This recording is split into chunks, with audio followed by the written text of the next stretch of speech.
আপনি যে গুনাহ করছেন ওই গুনাহ করা অবস্থায় যদি আপনার মৌত হয়ে যায়, যুবক তরুণ ভাইয়েরা, রাতের বেলা যে ইউটিউবে ঢুকে নাটক দেখো, সিনেমা দেখো, কানের মধ্যে হেডফোন ঢুকায়া এই যে নাটক সিনেমা গান শোনো, রাতের বেলা যে মেসেঞ্জারে আর হোয়াটসঅ্যাপে কথা বলতেছো, ওই অবস্থায় মৌত হয়ে যেতে পারে কিনা? আসতে বলবেন না, জোরে বলেন মৌত হতে পারে কিনা? এই অবস্থায় যদি মৌত হয়ে যায় কি হবে? মুসলিম শরীফে নবীজি বলেছেন, ইউবাসু কুল্লু আবদিন আলা মা মাতা আলাইহি, মানুষ যে অবস্থায় মারা যাবে ওই অবস্থায় তাকে কিয়ামতের দিন কবর থেকে উঠাবেন কে? এই যে অনেক যুবক তরুণরা রাতের বেলা নাটক সিনেমা দেখতে দেখতে নাপাক শরীরে নাপাক কাপড়ে ঘুমায়। কেন রে ভাই নাপাক থাকো? এই নাপাক অবস্থায় মৌত হয়ে যেতে পারে কিনা? অনেক মানুষ আছে পেশাব করে দাঁড়ায় দাঁড়ায় পেশাব করে, তারপরে দেখা যায় পেশাব করে অনেকে ঠিক মতো পানি নেয় না, ইস্তেঞ্জা করে পবিত্র হয় না, এরকম আছে না নাই?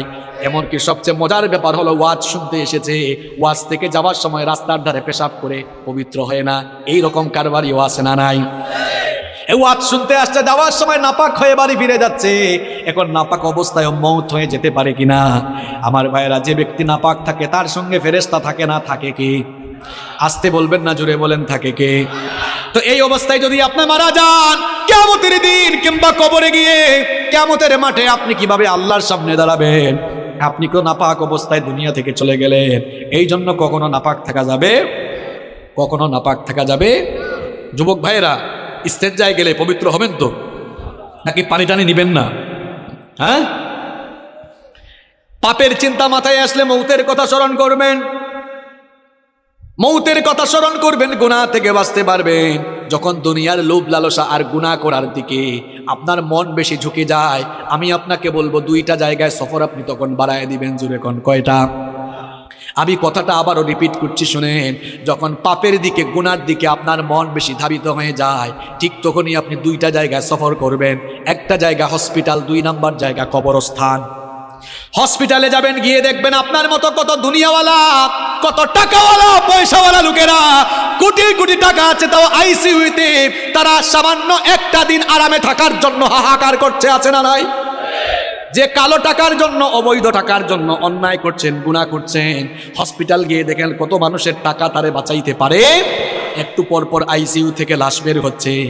এরপরে হাসপাতালে যাওয়ার পরেও যদি আপনার দিল নরম না হয়, তাহলে মাঝে মাঝে প্রেমবাগের কবরস্থানগুলোতে ভিজিট করবেন, গিয়ে দেখবেন আপনার মতো টাকাওয়ালা, পয়সাওয়ালা লোকেরা, ক্ষমতাওয়ালা লোকেরা, একদিন বিরাট টাকা পয়সা, অর্থবিত্ত, বাড়ি গাড়ি সব ক্ষমতা ছিল, এখন কবরের নিচে ঘুমায়া আছে। আমরা মনে করি আমাদের বউ আপন, আমরা মনে করি ছেলে মেয়ে আপন। আজকে মরে দেখেন কেউ আপনার আপন নয়, আপন কেবল একজন, তিনি কি? কি কথা বলছি বুঝতে পারছেন আপনি? আপনি বলছেন আপনার বউ আপন, আপনার ছেলে মেয়ে ভাই বোন আপন। আপনি এই মুহূর্তে মরে যান, বুঝবেন আপন কে। দেখবেন এই বউ, এই ছেলে মেয়েরা কিছুক্ষণ কান্না করবে, কিছুক্ষণ কান্না করার পরে বলবে মৃত লাশকে বেশিক্ষণ ঘরে রাখতে নাই, তাড়াতাড়ি দাফন করা দরকার।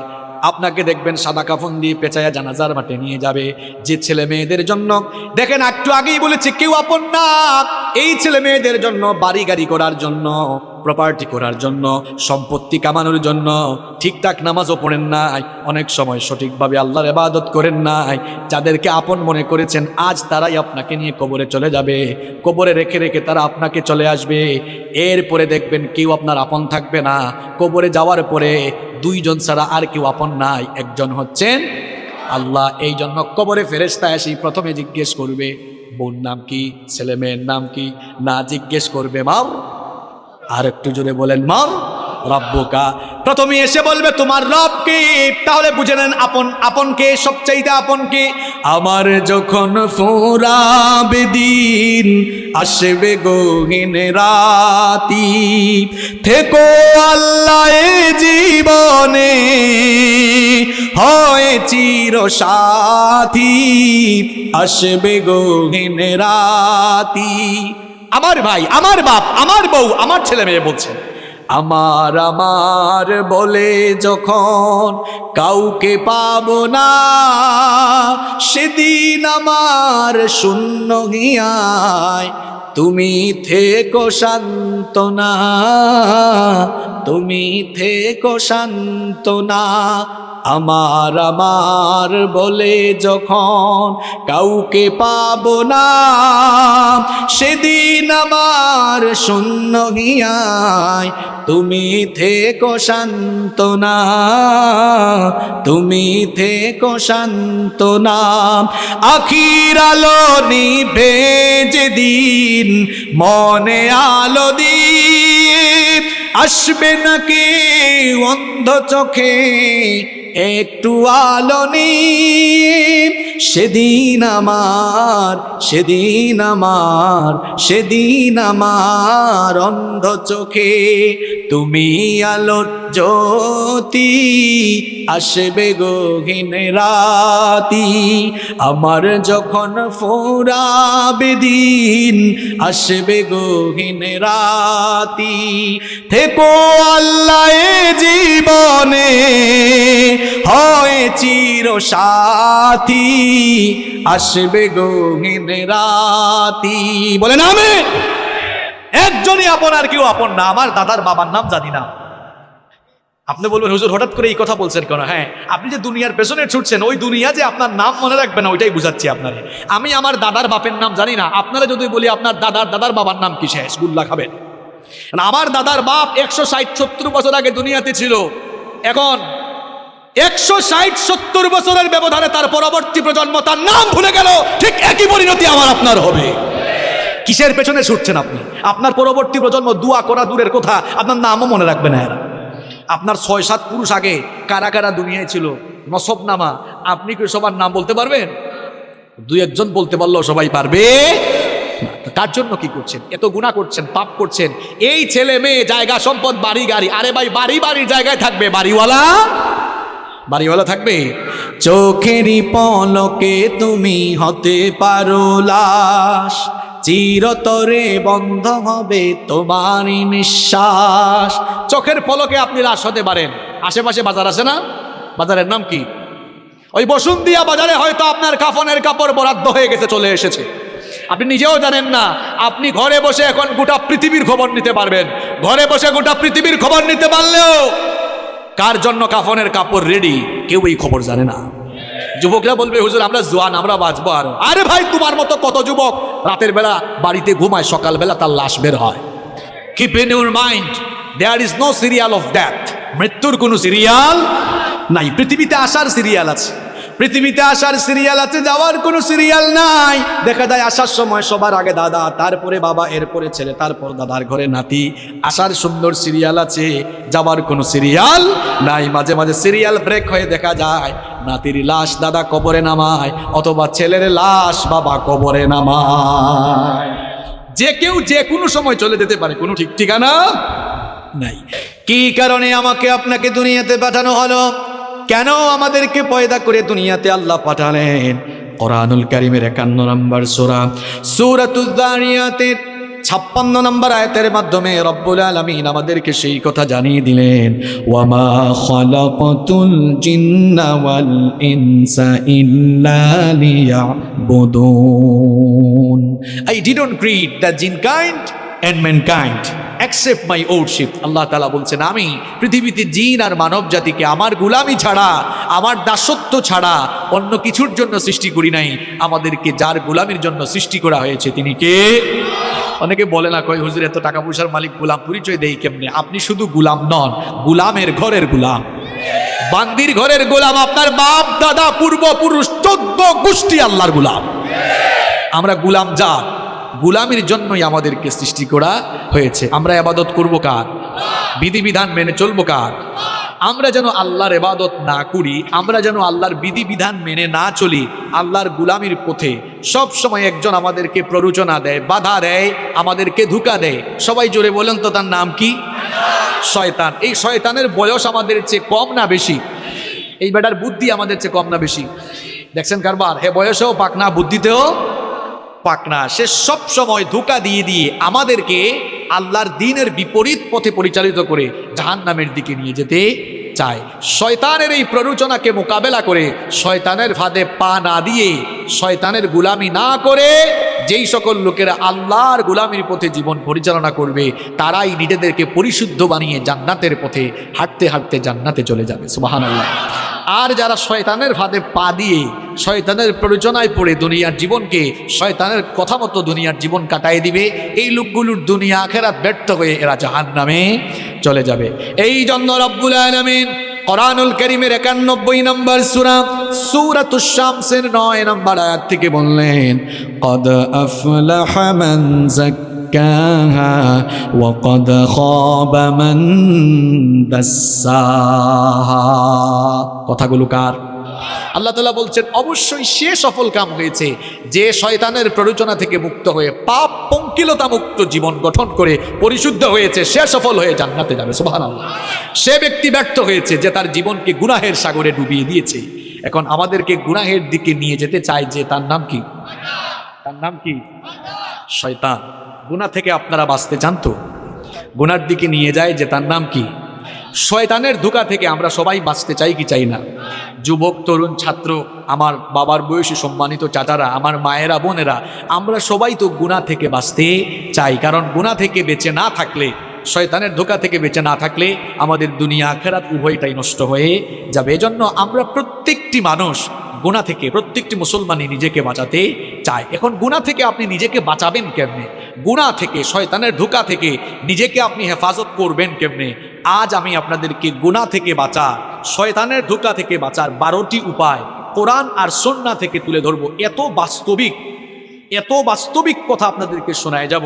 এই 12টি পয়েন্ট আপনারা যদি মুখস্থ করে যেতে পারেন আর এই 12টি আমল যদি প্রত্যেকটি ভাই শুরু করে দিতে পারেন, ইনশাআল্লাহ গুনাহমুক্ত জীবন সাজিয়ে আমরা জান্নাতে যাব। বলেন ইনশাআল্লাহ। প্রিয় ভাইয়েরা, আপনাদেরকে যে কাজটা করতে হবে, এই 12টা পয়েন্ট সবাইকে একদম মুখস্থ করে তারপর বাড়ি যাওয়া লাগবে।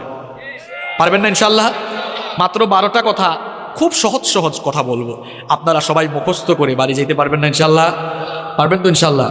তাইলে আমরা গুনাহ থেকে বাঁচবো কিভাবে, শয়তানের ধোঁকা থেকে বাঁচবো কিভাবে? গুনাহ থেকে বাঁচার, শয়তানের ধোঁকা থেকে বাঁচার কয়টা উপায় বলবো? সবাই বলেন কয়টি? 12টি। দেখেন শুরু করছি। নাম্বার 1, 1 নাম্বার, গুনার দিকে নেয় যে তার নাম শয়তান, ওই শয়তানের ওয়াসওয়াসা থেকে পানাহ চাইতে হবে কার কাছে?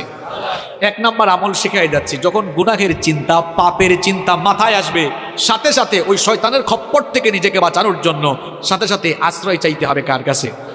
কারণ শয়তান হে এমন জিনিস, তারে মোকাবেলার জন্য পৃথিবীতে কোনো যন্ত্র আসে নাই, কিয়ামত পর্যন্ত আসবে না। আপনি গুলি, বোমা, রকেট কি দিয়া শয়তানের মোকাবেলা করবেন? কিচ্ছু দিয়ে পারবেন না। এমনকি আমেরিকার প্রেসিডেন্ট জো বাইডেন, রাশিয়ার প্রেসিডেন্ট পুতিন, তারাও শয়তানের মোকাবেলা করতে পারবে না। শয়তানের মোকাবেলায় তারাও দুর্বল, বরং উল্টা শয়তানেরও তাদেরকে দিয়ে শয়তানি করাইতে পারবে। দেখছেন শয়তানের পাওয়ার। আমেরিকার প্রেসিডেন্ট, রাশিয়ার প্রেসিডেন্ট, যে রাশিয়ার প্রেসিডেন্ট পুতিন পশ্চিমা বিশ্বকে বুড়ি আঙ্গুল দেখায়, যে ন্যাটোকে পর্যন্ত তুয়াক্কা করে না, সেও শয়তানের মোকাবেলায় সফল না ব্যর্থ। কারণ শয়তানকে আল্লাহ এমন পাওয়ার দিয়েছেন, আপনার শরীরের শিরায় শিরায় সে বিচরণ করার ক্ষমতা রাখে। এই শয়তান আপনাকে গুনাহের চিন্তা মাথায় এনে দিবে, পাপের চিন্তা মাথায় এনে দিবে। এজন্য শয়তানের ধোঁকা থেকে, গুনাহ থেকে বাঁচার জন্য প্রথম আমল করবেন, যখনই গুনাহের চিন্তা মাথায় আসবে, পাপের চিন্তা মাথায় চলে আসবে, আশ্রয় চাইবেন কার কাছে? এই আমলটা আমি আপনাদেরকে শিখাচ্ছি না। কোরআনুল কারীমের 7 নম্বর সূরা সূরাতুল আরাফের 200 নম্বর আয়াতে আল্লাহ তাআলা এই আমল আমাদেরকে শিখালেন। আল্লাহ তাআলা বললেন, ওয়া ইম্মা ইয়ানজাগান্নাকা মিনাশ শাইতানি নাযগুন ফাস্তাইদ বিল্লাহ ইন্নাহু সামিউন আলীম। আল্লাহ তাআলা বলছেন, আর শয়তানের প্ররোচনা যখন তোমাকে প্ররোচিত করবে, সাথে সাথে তুমি আল্লাহর কাছে আশ্রয় চাও। প্রশ্ন হলো, আল্লাহর কাছে আমরা আশ্রয় চাইব কিভাবে? এবার বুখারী আর মুসলিম শরীফ থেকে হাদিস শুনি আপনাদেরকে বুঝাই দিচ্ছি কিভাবে আল্লাহর কাছ থেকে আশ্রয় চাওয়া লাগে। নবী করিম সাল্লাল্লাহু আলাইহি ওয়াসাল্লামের সামনে একবার 2 ব্যক্তি ঝগড়া করছিল। 2 জন ঝগড়া করার এক পর্যায়ে একজন আরেকজনকে অশ্রাব্য ভাষায় গালিগালাজ শুরু করে দিল। এদের মধ্যে একজন নিজের রাগকে কন্ট্রোল করতে না পেরে হিতাহিত জ্ঞান হারিয়ে যা মন চায় তাই বলা শুরু করলো। লোকটার চেহারা পর্যন্ত লাল হয়ে গেল। নবীজি লোকটাকে আল্লাহর নবী লোকটাকে দেখে বললেন, ইন্নী লা আ'লামু কালিমাতান লাউ ক্বালাহা লাযাহাবা আনহু মা ইয়াজিদ। নবীজি তখন বললেন, আমি এমন একটি কালেমা, এমন একটি বাক্য, এমন একটি সেন্টেন্স, এমন একটি দোয়া জানি, এই দোয়া যদি ওই বান্দা পড়ে নেয় তাহলে তার সমস্ত রাগ দূর করে নেবেন কে? অনেক মানুষ আছে রাগের সময় সিদ্ধান্ত নিয়ে নেয়। খবরদার প্রিয় ভাইয়েরা, রাগের সময় কোনো সিদ্ধান্ত নেবেন না। রাগের সময় সিদ্ধান্ত নিলে ওই সিদ্ধান্ত ভুল হওয়ার সম্ভাবনা আছে না নাই? এজন্য রাগের সময় দাঁড়িয়ে থাকলে বসে যাবেন, বসা থাকলে শুয়ে যাবেন। রাগের সময় খবরদার কোনো সিদ্ধান্ত নেবেন না, ওই সিদ্ধান্তের কারণে পরবর্তীতে পস্তানোও লাগতে পারে। নবীজি যখন দেখলেন লোকটাকে রাগ করে হিতাহিত জ্ঞান হারিয়ে উল্টাপাল্টা কথা বলতেছে, অশ্রাব্য ভাষায় গালিগালাজ করছে, নবীজি তখন বললেন, আমি এমন একটি দোয়া জানি, এমন একটি সেন্টেন্স জানি, সে যদি ওই সেন্টেন্সটা পড়ে নেয় রাগ দূর হয়ে যাবে। সে যদি ওই সেন্টেন্সটা পড়ে নেয় তাহলে শয়তান যে তাকে পাপ করাতে যাচ্ছে, পাপ থেকে সে বাঁচতে পারবে। সাহাবারা বললেন, ইয়া রাসূলুল্লাহ, পড়েন সাল্লাল্লাহু আলাইহি ওয়াসাল্লাম। সেই দোয়াটা কি? নবীজি তখন বললেন, সে যদি ইস্তেআযা অর্থাৎ তাআউযু পাঠ করে নেয়, অর্থাৎ আউযু বিল্লাহি মিনাশ শাইতানির রাজিম, সে যদি ইস্তেআযা পাঠ করে বিতাড়িত শয়তান থেকে আল্লাহর কাছে পানা চায়। শয়তান থেকে পানা দেওয়া পৃথিবীর কোনো ক্ষমতাসীন মানুষ পারবে না, কোনো শক্তিশালী মানুষ পারবে না, যোদ্ধা পারবে না, পৃথিবীর কোনো সেনাবাহিনীও পারবে না। শয়তান থেকে আপনাকে কেবল একজনই বাঁচাতে পারে, সবাই বলেন তিনি কি? এই জন্য শয়তানের খপ্পর থেকে, শয়তানের ধোঁকা থেকে, গুনার চিন্তা থেকে বাঁচার জন্য 1 নম্বর আমল, গুনার চিন্তা যখন মাথায় আসবে, পাপের চিন্তা যখন মাথায় আসবে, কি পড়বেন? ঘুষের টাকা একজন নিয়ে আসছে, আরে বাপরে বাপ, করে নোট দেখা যাচ্ছে। যদি কোনো ঘুষের টাকাগুলা নিতে পারতাম তাহলে তো অনেক কাজে লাগাইতে পারতাম। চিন্তাটা আসা মাত্রই পড়ে ফেলবেন আউযু বিল্লাহি মিনাশ শাইতানির রাজিম, কারণ এই চিন্তাটা মাথায় এনে দিছে কে? সুদের টাকা, সুদি কারবার করতে মন চায়, সুদি কারবার করলে ঘরে বসে বসে মাল বাড়ানো যাবে, এই চিন্তা মাথায় এসেছে, মনে করবেন শয়তান এই চিন্তা মাথায় নিয়ে এসেছে। আশ্রয় চাইবেন কার কাছে? আশ্রয় চাইবেন কার কাছে? যুবকরা ফেসবুক চালাও, ফেসবুকে ইউটিউবে ভিডিও দেখছো, হয়তো তাফসীর শুনছো, নিচেই দেখা যাচ্ছে একটা গানের ভিডিও। হ্যাঁ, নিচেই দেখা যাচ্ছে কিসের ভিডিও? গানের ভিডিও। ওইটা দেখার আগে আউযু বিল্লাহি মিনাশ শাইতানির রাজিম বলে ওখান থেকে বের হয়ে যেতাম, ঠিক কিনা? গুনাহ থেকে নিজেকে, পাপ থেকে বাঁচিয়ে রাখবেন কেমনে? শুনে যান। 1 নম্বর আমল শিখলাম, গুনাহ থেকে বাঁচার জন্য গুনার চিন্তা মাথায় আসলেই যার কাছে আশ্রয় চাইবো, সবাই আওয়াজ করে বলেন তিনি কি?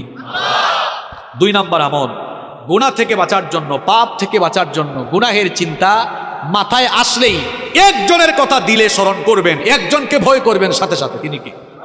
তিনি কি? কোরআনুল কারীমের 7 নম্বর সূরা সূরাতুল আরাফের 201 নম্বর আয়াতে আল্লাহ তাআলা বলছেন, ইন্নাল্লাযীনা তাকাউ ইযা মাসসাহুম তাইফুম মিনাশ শাইতানি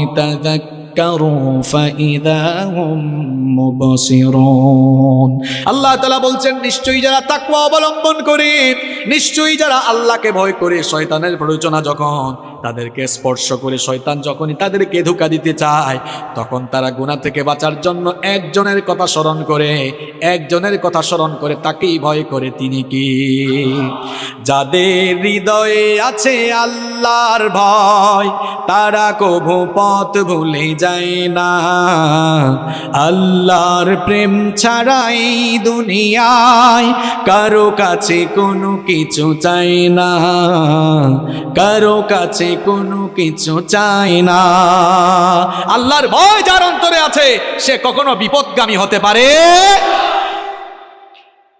গুনাহ থেকে আপনি বাঁচতে পারবেন, পাপ থেকে আপনি বাঁচতে পারবেন। 2 নম্বর আমল আপনাকে শেখাচ্ছি, যখনই গুনাহের চিন্তা মাথায় আসবে, সঙ্গে সঙ্গে একজনের কথা স্মরণ করে ফেলবেন, একজনকে আপনি ভয় করে ফেলবেন, সবাই বলেন তিনি কি? এই একটা জিনিস, আল্লাহর ভয় যদি মানুষের অন্তরে থাকে, ওই মানুষকে দিয়ে কেউ কখনো কোনো পাপের কাজ, গুনাহের কাজ করাতে পারবে না। একটা ঘটনা আমার মনে পড়ে গেল, বলবো। সুনানে বাইহাকির ভেতরে হাদিস বর্ণিত হয়েছে, খুব মন দিয়ে ঘটনাটা শুনেন আমার বাবারা, প্রিয় ভাইয়েরা, খুব মন দিয়ে ঘটনাটা শুনেন। আব্দুল্লাহ ইবনে ওমর রাদিয়াল্লাহু আনহু, তিনি একবার তার সঙ্গী সাথীদেরকে নিয়ে এক সফরে বের হলেন। দুপুরের খাবারের সময় যখন হয়ে গেল, তারা তখন খাবার গ্রহণের জন্য দস্তরখানা বিছালেন। যখনই তারা খাবার খেতে যাবেন ঠিক তখনই লক্ষ্য করলেন তাদের পাশ দিয়ে এক রাখাল হেঁটে যাচ্ছে। আব্দুল্লাহ ইবনে ওমর রাদিয়াল্লাহু আনহু তাকে বললেন, হে রাখাল ভাই, আমরা দুপুরের খাবার গ্রহণের জন্য বসেছি, তুমিও আসো আমাদের সাথে খাবার খাও, খাবার গ্রহণ করো।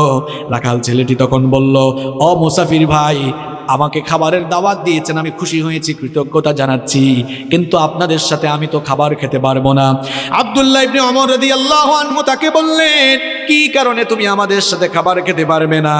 রাখাল তখন বলল, আমি রোজা রেখেছি, এই জন্য তোমাদের সাথে খাবার খেতে পারবো না। আব্দুল্লাহ ইবনে ওমর রাদিয়াল্লাহু আনহু তাকে বললেন, এখন তো রমজান মাস নয়, তাহলে নিশ্চয়ই তুমি নফল রোজা রেখেছো। এই দুধু মরুভূমিতে যারা সৌদি আরব বা আরব দেশে থাকেন তারা দেখেছেন মরুভূমির আবহাওয়া কেমন।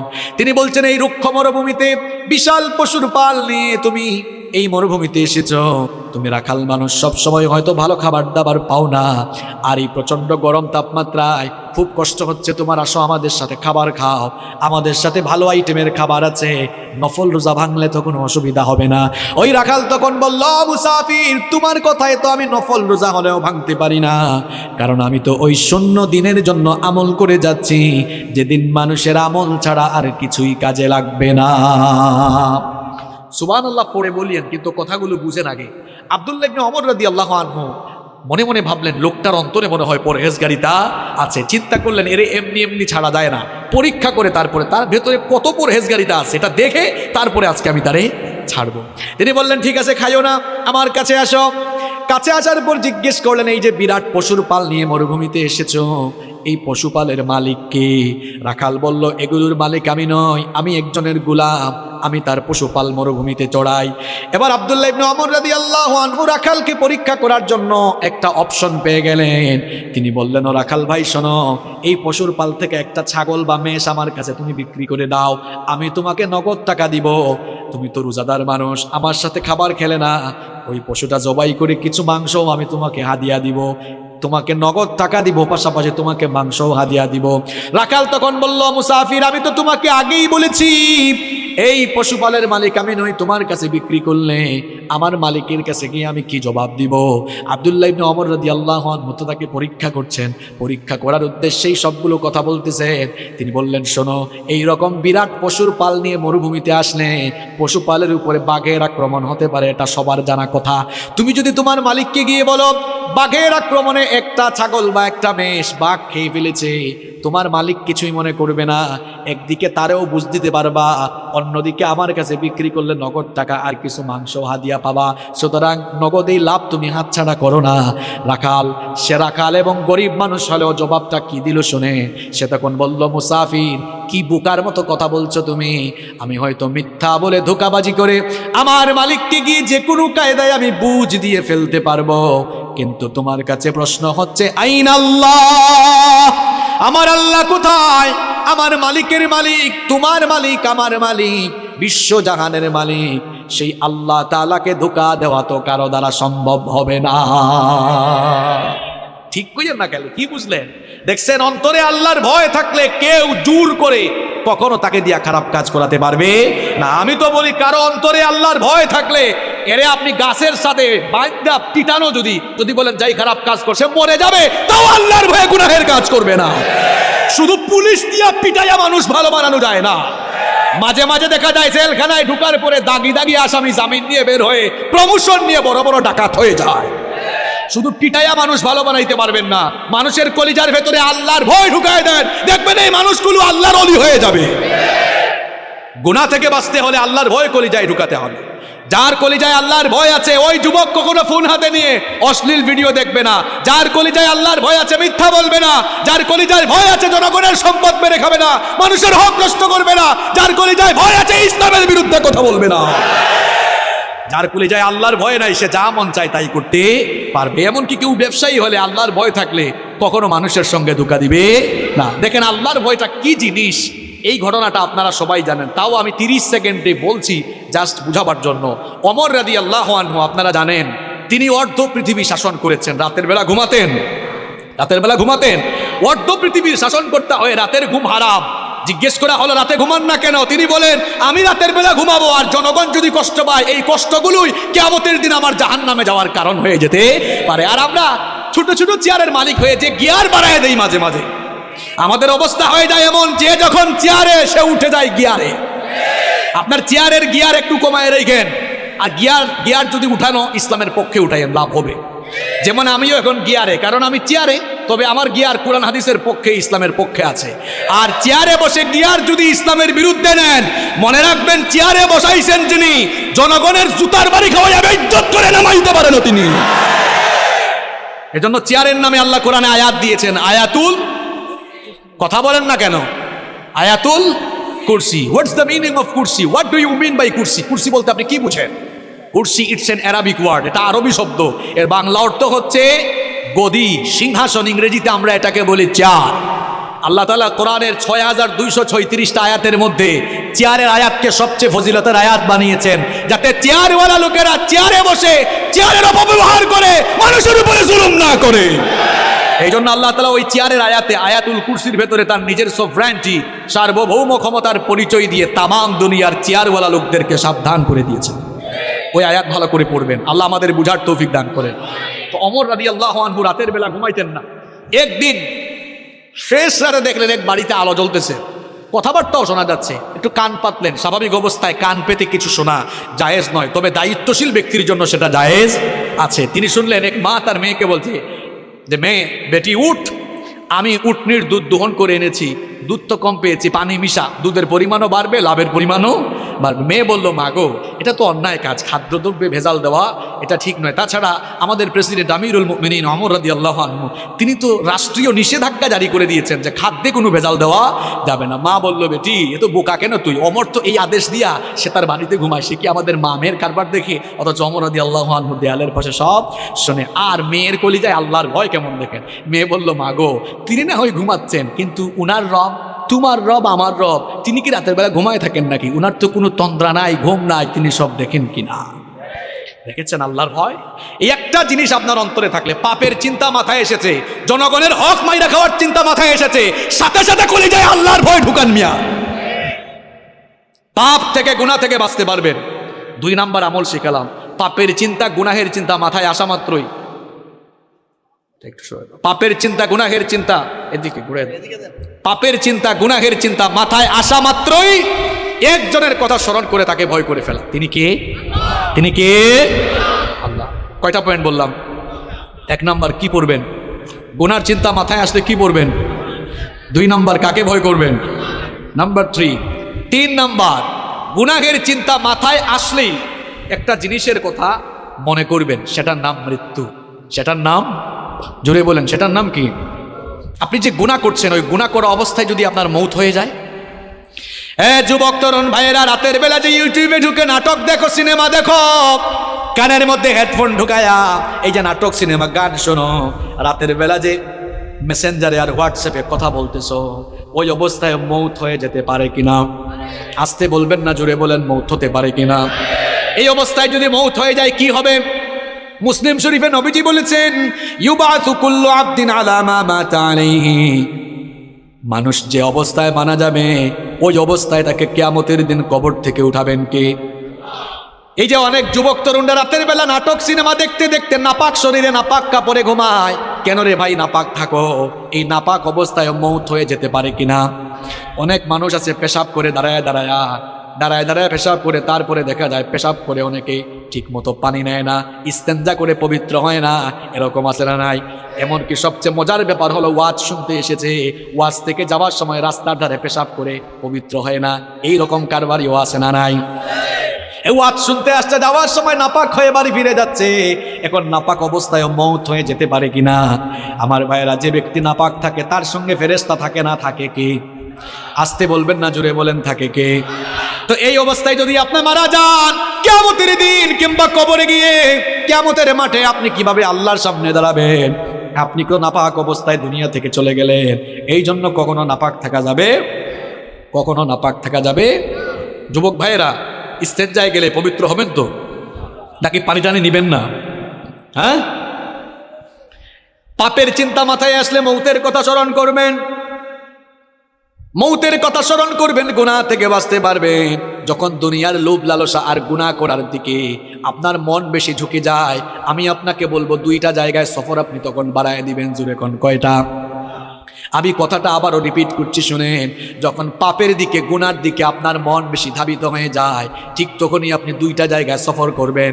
একটা জায়গা হসপিটাল, 2 নাম্বার জায়গা কবরস্থান। হসপিটালে যাবেন, গিয়ে দেখবেন আপনার মতো কত দুনিয়াওয়ালা, কত টাকাওয়ালা, পয়সাওয়ালা লোকেরা, কোটি কোটি টাকা আছে, তাও আইসিইউতে তারা সামান্য একটা দিন আরামে থাকার জন্য হাহাকার করছে, আছে না নাই? যে কালো টাকার জন্য, অবৈধ টাকার জন্য অন্যায় করছেন, গুনাহ করছেন, হসপিটাল গিয়ে দেখেন কত মানুষের টাকা তারে বাঁচাইতে পারে। একটু পর পর আইসিইউ থেকে লাশ বের হচ্ছে। এরপরে হাসপাতালে যাওয়ার পরেও যদি আপনার দিল নরম না হয়, তাহলে মাঝে মাঝে প্রেমবাগের কবরস্থানগুলোতে ভিজিট করবেন। গিয়ে দেখবেন আপনার মতো টাকাওয়ালা, পয়সাওয়ালা লোকেরা, ক্ষমতাওয়ালা লোকেরা, একদিন বিরাট টাকা পয়সা, অর্থবিত্ত, বাড়ি গাড়ি সব ক্ষমতা ছিল, এখন কবরের নিচে ঘুমায়া আছে। আমরা মনে করি আমাদের বউ আপন, আমরা মনে করি ছেলে মেয়ে আপন। আজকে মরে দেখেন কেউ আপনার আপন নয়, আপন কেবল একজন, তিনি কি কথা বলছি বুঝতে পারছেন আপনি? আপনি বলছেন আপনার বউ আপন, আপনার ছেলে মেয়ে ভাই বোন আপন। আপনি এই মুহূর্তে মরে যান, বুঝবেন আপন কে। দেখবেন এই বউ, এই ছেলে মেয়েরা কিছুক্ষণ কান্না করবে, কিছুক্ষণ কান্না করার পরে বলবে মৃত লাশকে বেশিক্ষণ ঘরে রাখতে নাই, তাড়াতাড়ি দাফন করা দরকার। আপনাকে দেখবেন সাদা কাফন দিয়ে পেঁচায়া জানাজার মাঠে নিয়ে যাবে। যে ছেলে মেয়েদের জন্য, দেখেন একটু আগেই বলেছে কেউ আপন না, এই ছেলে মেয়েদের জন্য, বাড়ি গাড়ি করার জন্য, প্রপার্টি করার জন্য, সম্পত্তি কামানোর জন্য ঠিকঠাক নামাজও পড়েন নাই, অনেক সময় সঠিকভাবে আল্লাহর ইবাদত করেন নাই, যাদেরকে আপন মনে করেছেন আজ তারাই আপনাকে নিয়ে কবরে চলে যাবে, কবরে রেখে রেখে তারা আপনাকে চলে আসবে। এরপরে দেখবেন কেউ আপনার আপন থাকবে না। কবরে যাওয়ার পরে 2 জন ছাড়া আর কেউ আপন নাই, একজন হচ্ছেন আল্লাহ। এই জন্য কবরে ফেরেশতা এসে প্রথমে জিজ্ঞেস করবে বোন নাম কি, ছেলে মেয়ের নাম কি, না জিজ্ঞেস করবে মাও। আর একটু জোরে বলেন মাও রব্বুকা। প্রথমে এসে বলবে তোমার রব কে, তাহলে বুঝে নেন আপন। আপন কে? সবচাইতে আপন কে? আমার যখন ফুরাবে দিন, আসবে গহীন রাতি, থেকো আল্লাহ এ জীবনে, হয় চির সাথী, আসবে গহীন রাতি। আমার ভাই, আমার বাপ, আমার বউ, আমার ছেলে মেয়ে বলছেন আমার আমার বলে যখন কাউকে পাবো না, সেদিন আমার শূন্য হিয়ায় তুমি থেকো সান্ত্বনা, তুমি থেকো সান্ত্বনা। আমার আমার বলে যখন কাউকে পাবো না, সেদিন আমার শূন্য হিয়ায় তুমি থেকো সান্ত্বনা, তুমি থেকো সান্ত্বনা। আখির আলো নিভে যেদিন মনে আলো দিয়ে, আসবে নাকি অন্ধ চোখে একটু আলো নিয়ে, সেদিন আমার, সেদিন আমার, সেদিন আমার অন্ধ চোখে তুমি আলোর জ্যোতি, আসবে গহীন রাতি। আমার যখন ফুরাবে দিন, আসবে গহীন রাতি, থেকো আল্লাহ এ জীবনে, হয় চির সাথী, আসবে গহীন রাতি। বলেন আমিন। একজনই আপন, আর কেউ আপন না। আমার দাদার বাবার নাম জানি না। আপনি বলবেন হুজুর হঠাৎ করে এই কথা বলছেন কেন? হ্যাঁ, আপনি যে দুনিয়ার পেছনে ছুটছেন, ওই দুনিয়া যে আপনার নাম মনে রাখবে না, ওইটাই বুঝাচ্ছি আপনারে। আমি আমার দাদার বাপের নাম জানি না। আপনারা যদি বলি আপনার দাদার দাদার বাবার নাম কি, শেষ গুল্লা খাবেন। আমার দাদার বাপ 160-70 বছর আগে দুনিয়াতে ছিল। এখন 160-70 বছরের ব্যবধানে তার পরবর্তী প্রজন্ম তার নাম ভুলে গেল। ঠিক একই পরিণতি আমার আপনার হবে। কিসের পেছনে ছুটছেন আপনি? আপনার পরবর্তী প্রজন্ম দোয়া করা দূরের কথা, আপনার নামও মনে রাখবে না এরা। আপনার 6-7 পুরুষ আগে কারা কারা দুনিয়ায় ছিল, নসবনামা, আপনি কি সবার নাম বলতে পারবেন? 2-1 জন বলতে পারলেও সবাই পারবে। কার জন্য কি করছেন? এত গুনাহ করছেন, পাপ করছেন, এই ছেলে মেয়ে, জায়গা সম্পদ, বাড়ি গাড়ি, আরে ভাই বাড়ি বাড়ির জায়গায় থাকবে, বাড়িওয়ালা থাকবে? চোখেরই পলকে তুমি হতে পারো লাশ, চিরতরে বন্ধ হবে তোমারই নিঃশ্বাস। চোখের পলকে আপনি লাশ হতে পারেন। আশেপাশে বাজার আছে না? বাজারের নাম কি? ওই বসুন্ধিয়া বাজারে হয়তো আপনার কাফনের কাপড় বরাদ্দ হয়ে গেছে, চলে এসেছে, আপনি নিজেও জানেন না। আপনি ঘরে বসে এখন গোটা পৃথিবীর খবর নিতে পারবেন। ঘরে বসে গোটা পৃথিবীর খবর নিতে পারলেও কার জন্য কাফনের কাপড় রেডি কেউই খবর জানে না। যুবকরা বলবে হুজুর আমরা জোয়ান, আমরা বাঁচবো আরো। আরে ভাই তোমার মতো কত যুবক রাতের বেলা বাড়িতে ঘুমায়, সকালবেলা তার লাশ বের হয়। Keep in your mind there is no serial of death. মৃত্যুর কোনো সিরিয়াল নাই। পৃথিবীতে আসার সিরিয়াল আছে, পৃথিবীতে আসার সিরিয়াল আছে, যাওয়ার কোনো সিরিয়াল নাই। দেখা যায় আসার সময় সবার আগে দাদা, তারপরে বাবা, এরপরে ছেলে, তারপর দাদার ঘরে নাতি। আসার সুন্দর সিরিয়াল আছে, যাওয়ার কোনো সিরিয়াল নাই। মাঝে মাঝে সিরিয়াল ব্রেক হয়ে দেখা যায় নাতির লাশ দাদা কবরে নামায়, অথবা ছেলের লাশ বাবা কবরে নামায়। যে কেউ যে কোনো সময় চলে যেতে পারে, কোনো ঠিক ঠিকানা নাই। এই বাড়ি বাড়ির জায়গা থাকবে, বাড়িওয়ালা। আমি বলছিলাম পাপের চিন্তা মাথায় আসলেই কোন জিনিসটার কথা স্মরণ করা? আরেকটু জোরে বলেন। মৃত্যু আমাদের সামনে না পিছনে?